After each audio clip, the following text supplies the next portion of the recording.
Welcome back after the break. खबर दिनों रात एक दफा फिर डॉक्टर सफदर अब्बाई साहब हमारे साथ मौजूद है। सर आपने पूरी दुनिया में ट्रैवल किया, आप अमेरिका में भी, आप व्हाइट हाउस गए हैं सर? व्हाइट हाउस बाहर से देखें, अंदर नहीं जाएंगे सर? अंदर नहीं। अच्छा ये बताएं सर, 10 डाउनिंग स्ट्रीट गए हैं आप सर? उससे भी बाहर से उसको बाहर सर, उसको 10 डाउनिंग स्ट्रीट देख के आपको लगता नहीं है कि हमारे यहाँ पे जो प्राइम मिनिस्टर और प्रेसिडेंट हाउस है इसको कोई डाउन साइजिंग स्ट्रीट की जरूरत है वहाँ पे? लाइन सब कर रहे हैं ना, वो कह रहे हैं कि मैं वहाँ छोड़ रहा हूँ प्राइम मिनिस्टर हाउस पर नहीं और छोटी जगह पे सर। वो सुना है वो छोड़ के इधर से निकलेंगे फिर वहाँ से अंदर आने का उन्होंने ये सर ये जो हो रहा है पिछले 4 देखिए मेरी बात सुनिए। बात ये है कि ये सारे इश्यूज जो है ना वो रिलेट करते हैं आपकी पॉलिटिकल फिलॉसफी से। मेरी नज़र में जितने भी करंट चीज़ें हमारी मुल्क के अंदर नजर आती हैं वो सारी की सारी रिलेट करती हैं कि हमारी थिंकिंग क्या है। मेरी नज़र में इस वक्त पाकिस्तान बुनियादी तौर पे बड़े एक ऐसे क्रॉस रोड्स पे खड़ा है जहाँ पे उनको एक डिसीजन लेना चाहिए। बिल्कुल ठीक है कि या तो ये कि जी हम दुनिया के साथ चलें और फिर दुनिया के साथ जो कुछ हमें हासिल होता है उसको हम लें और फिर अपनी ग्रैंडियर जो भी चीज़ उसको एंजॉय करें। ठीक है जी, हमारे हुक्मरान उसको एंजॉय करें। आवाम तक तो फिर भी नहीं पहुँचेगी लेकिन हमारे हुक्मरान उसको एंजॉय करें। दूसरी ये है कि हम ये बात तय कर लें कि जी हमने दुनिया के साथ नहीं चलना और हमें जो है ना अपने ही रिसोर्स के अंदर गुजारा करना है। अगर आप ये फीलिंग है तो फिर ये ग्रैंडियर चीज़ें नहीं करनी चाहिए। फिर आपको जो है इससे निकलना पड़ेगा बाहर, अपने आप को फिर हर हुक्मरान जो भी हुक्मरान उनको लाके अपने आप को आवाम की सतह पर लेकर आना पड़ेगा और उनके साथ होना पड़ेगा। अब तो हैं ऐसे दुनिया के अंदर ममालिक हैं जिन्होंने सर्वाइव किया है, ऐसी बड़े एडवर्स कंडीशन में सर्वाइव किया है। लेकिन उनकी फिर आपको अगर आप देखेंगे जब लोग नॉर्थ कोरिया की बात करते हैं मसलन, तो नॉर्थ कोरिया में फिर आपको ये नजर आएगा कि जी वो भी वही कोटी पहनता है किम इल सुंग या उसके जितने भी डिसेंडेंट्स हैं जो कि उसका एक आम वर्कर मान सकते हैं। सर 80 लाख रुपए का सूट पहनना तो हमारा बेसिक राइट होना चाहिए वैसे। होता है सर 80 लाख रुपए का सूट? सर एक सवाल है, अखबार की खबर है। नहीं मेरे पास ये बड़ा ही पर्सनल किस्म का सवाल है। मैं समझ गिलानी साहब से आप जवाब नहीं दो उसका बेहतर होगा। सर गिलानी साहब ने कोई सूट पहना है 80 लाख का? नहीं देखिए, आप जो भी इस वक्त इल्ज़ाम लग रहे हैं तो मैं समझता हूँ यकीन उनको खुद ही अपनी एक्सप्लेन करना चाहिए। मैं किसी पर तबसरा नहीं कर सकता जी कि किसी ने 80 लाख का लिया नहीं लिया।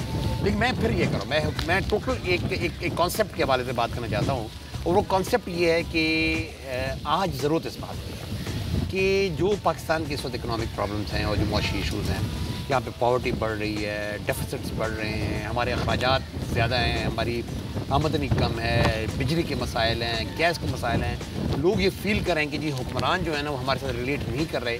लोग ये महसूस कर रहे हैं कि जो हुक्मरान हमारे साथ आइडेंटिफाई नहीं कर रहे। एक आम आदमी, मजदूर, हारी या एक जो है ना गलियों में रहने वाला कोई भी शख्स किसी भी शहर के अंदर वो ये समझता है कि ये हुक्मरान जो आइडेंटिफाई ही नहीं करते इस मुल्क के गरीब आवाम के साथ। सर मैं समझता हूँ कि इस वक्त ज़रूरत इस बात की है कि हमारे जो भी हुक्मरान है, चाहे जो आज वाले या जिन्होंने कल आना है, वो अपने आप को आइडेंटिफाई करें इस मुल्क के उन लोगों के साथ जो कि मेजॉरिटी में और जो कि आज इस बात में मजबूर हैं कि वो $2 या $1 पे जो ना दिन की ज़िंदगी की उनकी कमाई है।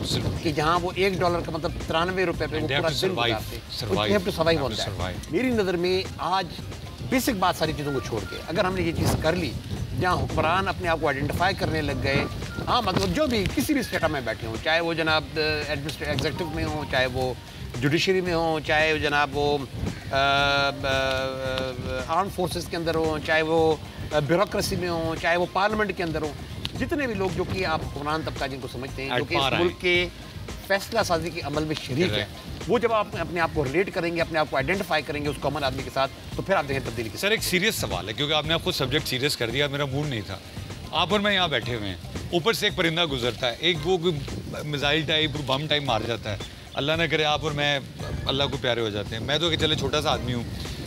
आपके लिए मीडिया, लोग, आपकी पार्टी, आपके प्यार करने वाले कैसे रिएक्ट करेंगे? नेचुरली रिएक्ट करेंगे ना, पूरा शोर होगा, ब्रेकिंग न्यूज़ चलेंगी।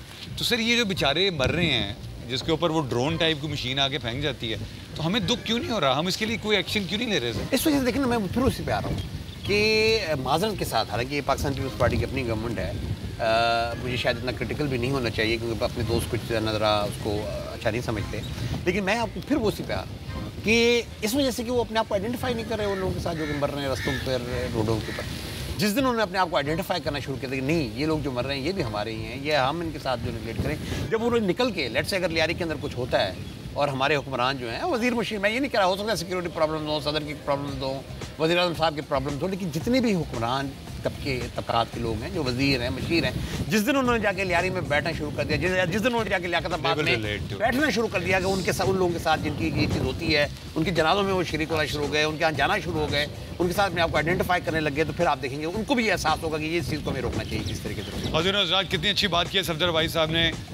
खून का रंग तो एक ही होता है, खून का रंग लाल है, बिला तफरीक मज़हब, बिला तफरीक पॉलिटिकल पार्टीज़, बिला तफरीक हमारी एसोसिएशन, हमारी इंक्लिनेशन किसके साथ है। छोटी सी ब्रेक लेंगे, ब्रेक से वापस आके मैं सफदर साहब से ये पूछूंगा कि प्राइम मिनिस्टर हाउस और प्रेसिडेंट हाउस में ऐसी कौन सी गोंद है कि जो अंदर जाता है वो चिपक सा जाता है, उसको निकालना मुश्किल होता है। छोटी सी ब्रेक से वापस आके सफदर साहब से सवाल करेंगे अदर साइड ऑफ आज सुबह अली साहब।